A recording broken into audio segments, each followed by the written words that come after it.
중국의 요소 수출 통제에 나서면서 제2의 요소수 대란이 우려되고 있습니다. 인도의 비료용 요소 사재기가 주요 배경 가운데 하나로 꼽힙니다. 중국 연결해 자세한 이야기 들어보겠습니다. 강정규 특파원.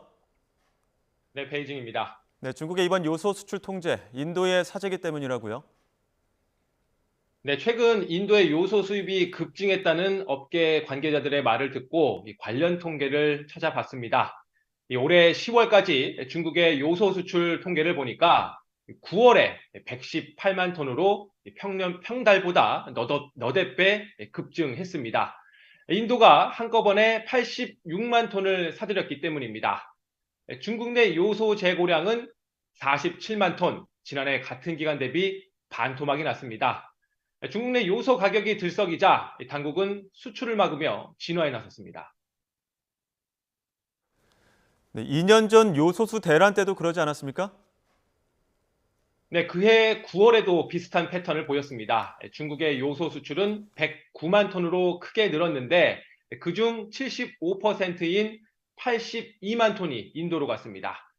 사실 인도가 중국산 요소 수입을 크게 늘리기 시작한 건 2019년부터입니다.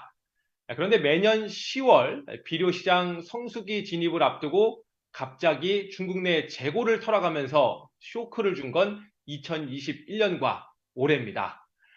작년인 2022년엔 인도의 수입량 자체가 124만 톤으로 상대적으로 적었습니다. 네, 통계 자료만 놓고 보면 내수 조절용이라는 중국의 말이 맞는 겁니까? 네, 중국은 이번 수출 통제가 내부 수급 조절용일 뿐 정치적 고려는 없다고 선을 긋고 있습니다. 그런데 중국의 속내를 대변하는 관영지는 최근 세계 진영 대결 구도와도 무관친 않다고 썼습니다. 그리고 특히 유독 한국만 과민 반응을 보인다면서 의심병, 공황증이란 원색적 표현을 쓰기도 했습니다. 윤석열 정부 들어 미국의 중국 압박에 동참한 탓에 요소로 보복을 당할까 재발을 저렸다는 건데요. 그러면서 2년 전 요소수 대란 때처럼 우호적 협상을 통해 요소를 긴급 수입할 수 있을 거라고 훈수를 뒀습니다. 이 우호적 그리고 협상이란 말에서 중국이 원하는 게 무엇인지 엿볼 수 있습니다. 네, 이렇게 요소수 대란과 같은 양상이 반복되는 이유는 뭡니까?